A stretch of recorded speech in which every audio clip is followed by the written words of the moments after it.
que eu non entendía de medicina, que vou eu facer ali, non nos podo axudar. Non, dixéronme, non é para nada disso, é para que lle dea das oraciones de bien morir. Eu, a verdade, na miña vida ouvira falar de tales oracións, pero era o mestre que había que ir a ler, calquera se negaba a rezar. Acompañei as 3 persoas, subimos unhas escadas, atravesamos un corredor non moi longo, xa que o doente estaba, o enfermo estaba na segunda porta. Entro e vexo alá deitado o señor Andrés na cama. Rodeado do leito, 4 ou 5 mulleres vestidas de negro, con panos na cabeza e movendo os labios como se estuveran rezando. Os mulleres estaban rezando. Fina, a sobrinha do señor Andrés, unha boa moza de certo, entregou un libro de misa, un misal. Abrindo por o índice e busquei oraciones de bien morir. Encontrei-las, non me levou moito tempo.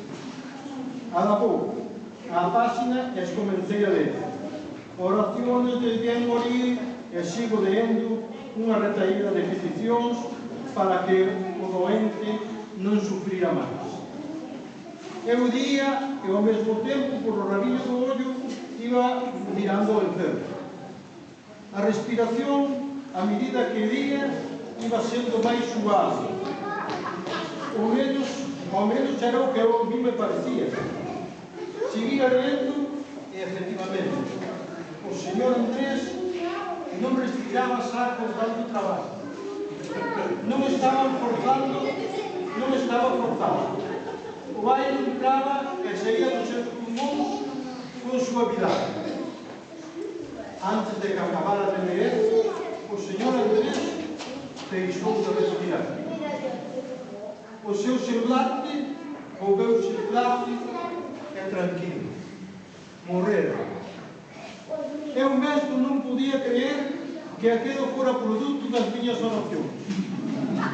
Pero a xente ali presente quedoume moi agradecida. E pasei a ser lector oficial das oracións de bien morir.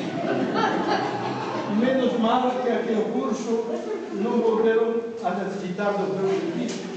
E por o seguinte xa marchei a cumprir o servicio militar. Pero ese é o que.